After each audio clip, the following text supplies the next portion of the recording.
prezados colegas, prezados telespectadores que estão nos vendo agora pelos anais do TV Câmara. Bom dia a todos. Bom dia, Brasil. Então, estamos aqui hoje na CFFC para discutir pelo menos mais de 30 requerimentos, 30 proposições, e que nós estamos vendo aqui é um palco de horrores. Sim, a esquerda está usando essa comissão para atacar o governo Bolsonaro.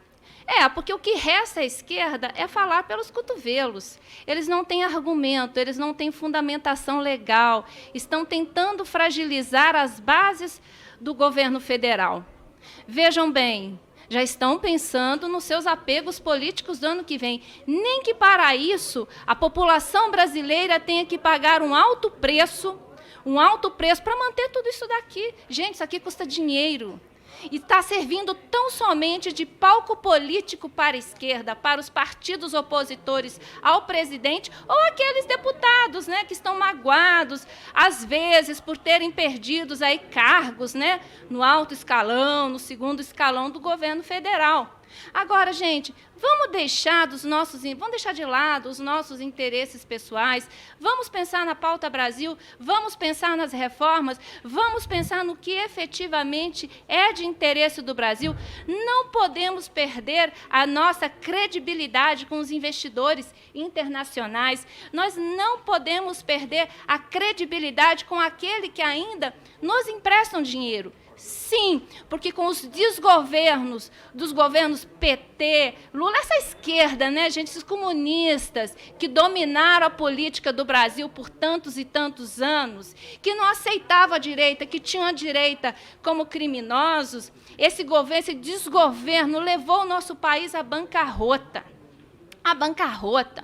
Desde 2015, que o Brasil não arrecada mais o suficiente, nem mesmo para pagar os seus débitos primários, aquelas despesas principais primárias, são acréscimos de juros, para quem não sabe. Então, o Brasil vive de quê? Como é que o governo federal paga as suas contas? Como é que o governo federal socorre os estados e socorre os municípios, como fez agora na pandemia, enviando bilhões e bilhões e bilhões de reais aí para suprir os cofres públicos estaduais e municipais?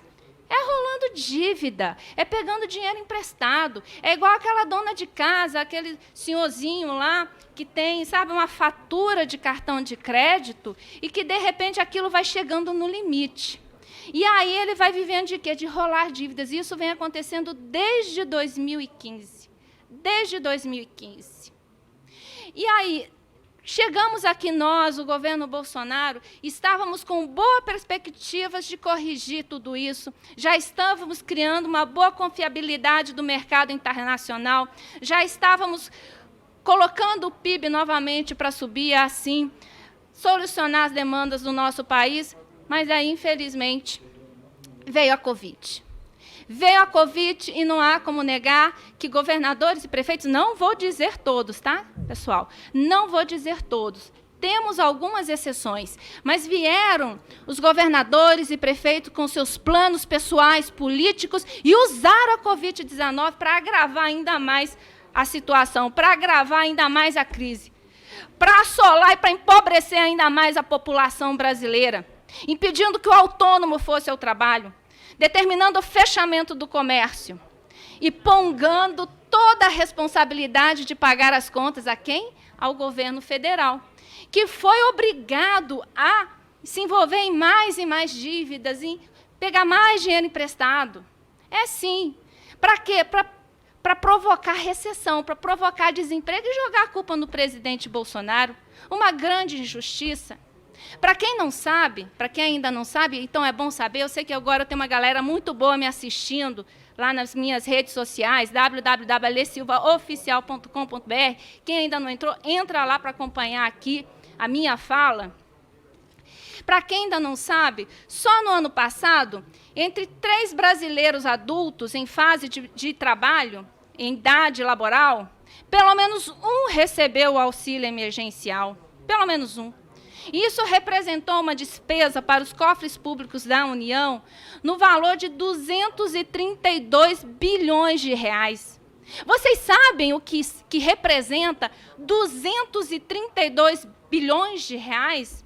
Representa pelo menos a duplicação de 23 rodovias BR-381, trecho Belo Horizonte, Vitória do Espírito Santo.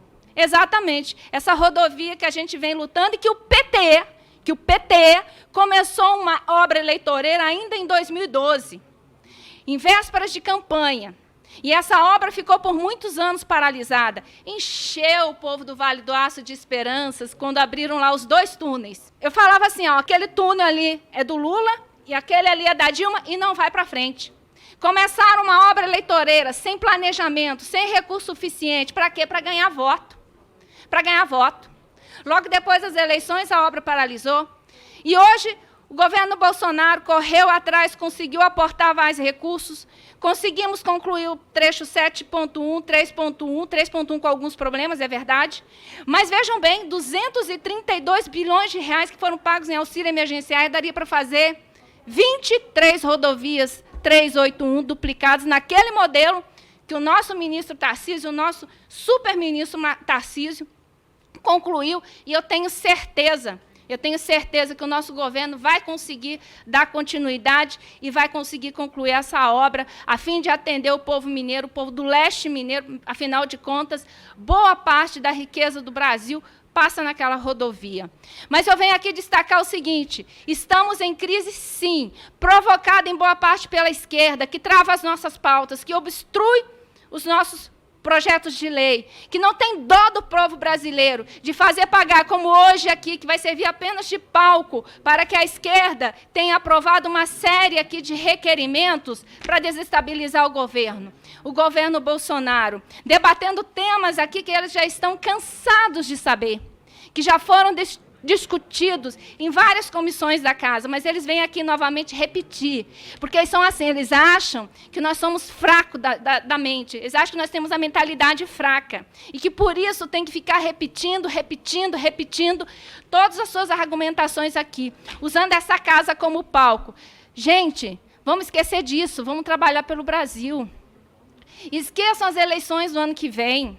Eu sei que muitos vão querer fazer disso aqui um palco eleitoreiro, já querer preparar os seus discursos para as próximas eleições, mas esqueçam disso, vamos ser técnicos, vamos ser práticos, vamos conquistar a confiança dos investidores. O Brasil precisa de recursos para continuar bancando aí as suas políticas públicas. E enquanto esse circo de horrores que está sendo montado aqui na Câmara e até mesmo no Senado, e até mesmo no STF por alguns ministros. Volto a dizer, não estou atacando o STF não, tá, galera? Não estou atacando o STF, não estou atacando a Câmara, não estou atacando o Senado. O que eu falo mal, e eu tenho liberdade para isso, é de falar mal dos membros, que são pessoas. As instituições, está aqui na nossa Constituição Federal, aliás, Constituição Federal é essa, que a esquerda fica o tempo todo contrariando, fica ferindo, e depois vem dizer que nós é que somos antidemocráticos. E vocês vão ver, no decorrer aqui dessa reunião,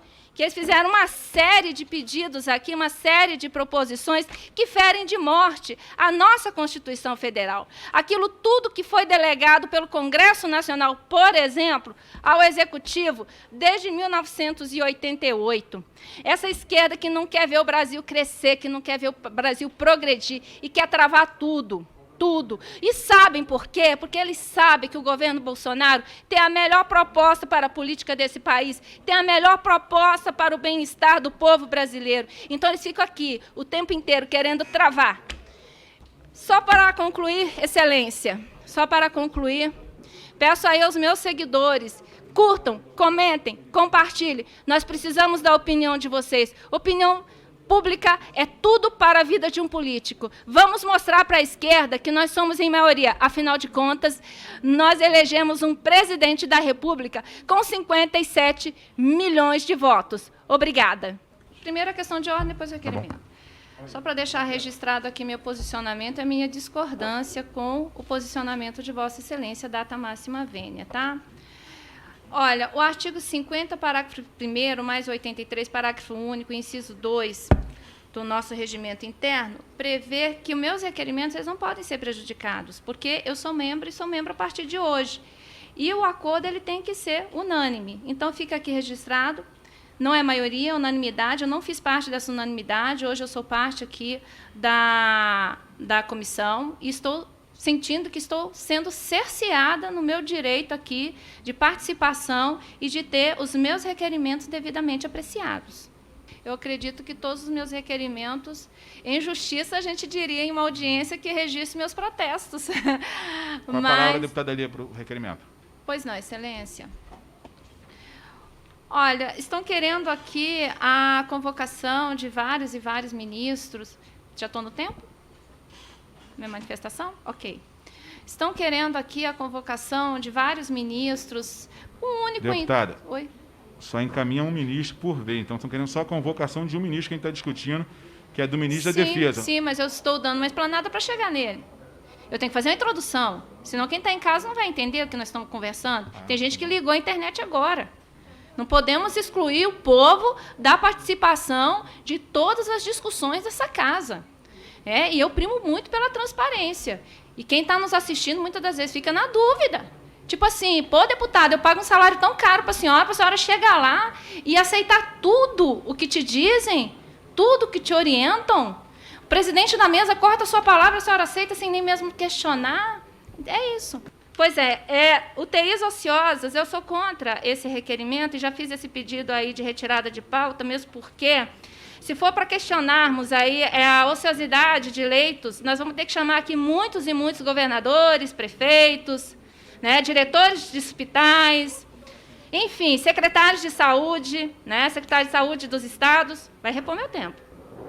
Secretário de saúde dos estados, porque eu já visitei mais de 60 municípios e todos eles nós tínhamos hospitais públicos com leitos ociosos.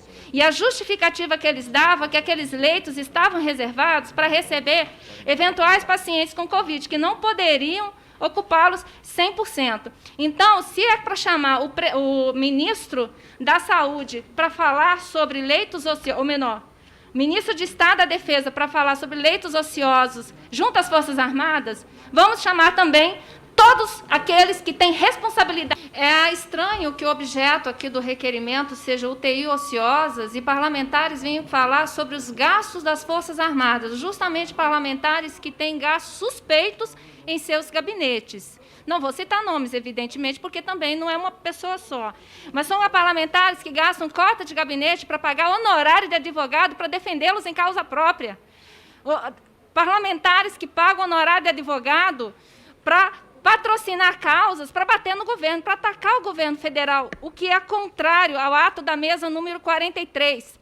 São parlamentares que questionam esses gastos, que mantêm em seus gabinetes mais de 20 assessores. Eu te pergunto, para que tanta gente lotada dentro de um gabinete? Para quê?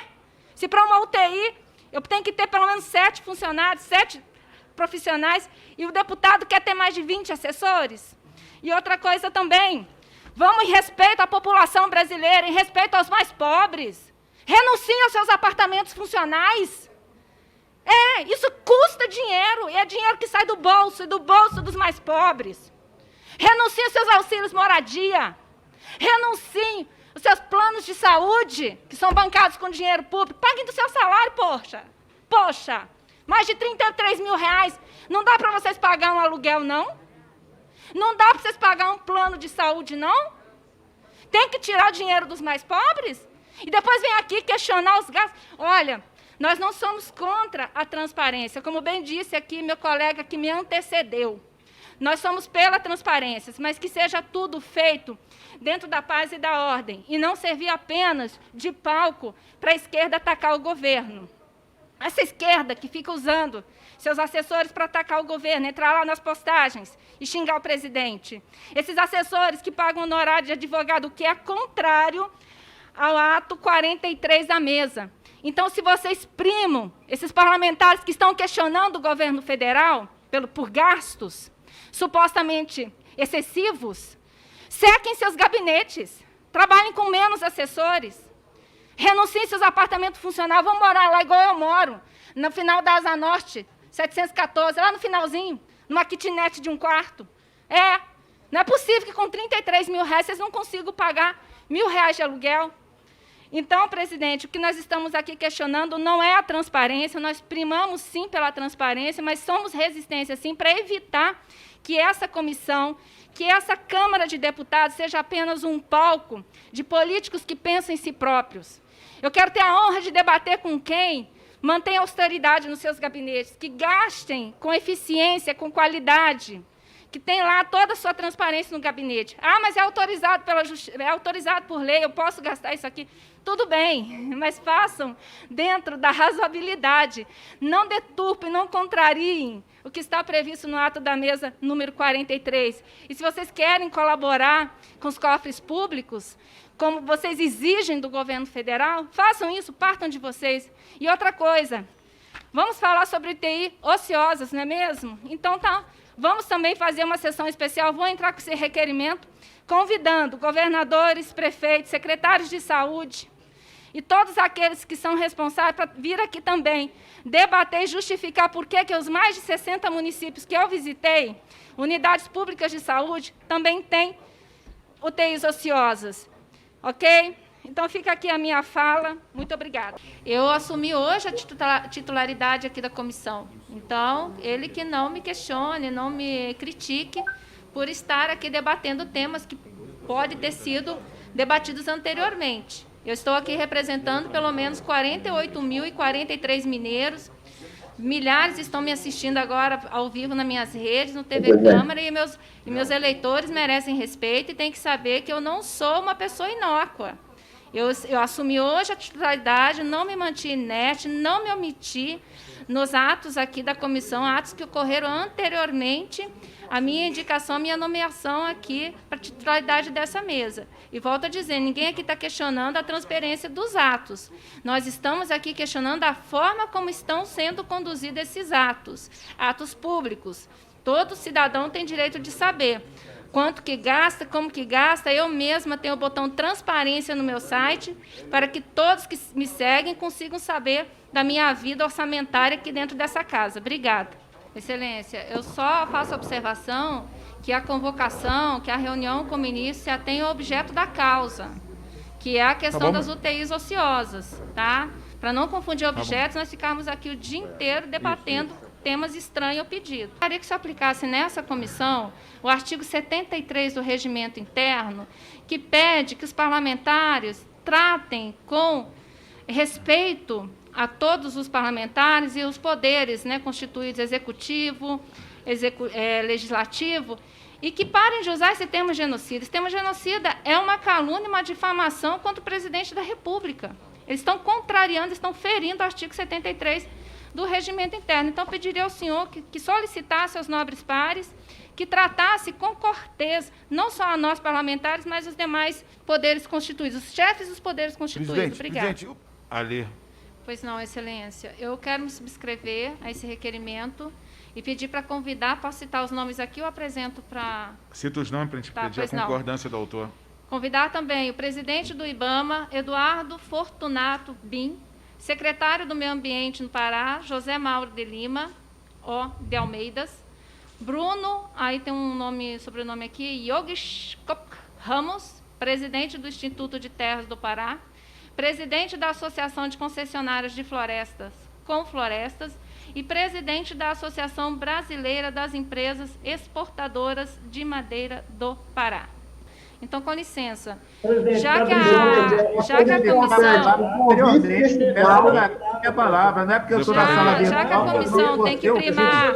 a comissão tem que primar, pela transparência, que haja também equilíbrio, respeito, tá? Quando um fala, outro abaixa as orelhas, com licença. Então, é o seguinte, já ouvimos, com licença, já ouvimos. Tem que respeitar os deputados aqui. Eu respeito desde que me respeitem também, eu chamo a atenção dos nobres pares para o que está previsto no artigo 37 da Constituição Federal, combinado com o artigo 84. Dessa vez eu conferi, é isso mesmo, tá? Não errei os números, não. É sobre a discricionariedade que tem o presidente da República para nomear esses cargos, tanto a Polícia Federal quanto os demais. Então, Só impugnando aqui a alegação de que está havendo uma interferência, isso não está. O presidente da República está apenas cumprindo o que já é previsto em lei. Aliás, lei essa que se trata de uma delegação que esse parlamento fez ao chefe do Executivo desde 1988. Então, só deixando claro isso, eu gostaria de me subscrever também, Excelência. Tá bem. Conforme já dito, nós não nos opomos à presença de ministros aqui junto à comissão, entendo que isso seja necessário, é claro, primando sempre por procedimento o mais saudável possível. Eu convido os colegas para acessar o site do Ministério da Saúde, onde é divulgado diariamente o número de vacinas distribuído pelo Brasil todo. Já estamos contando com mais de 50 milhões de vacinas, doses de vacinas entregues aos estados e municípios.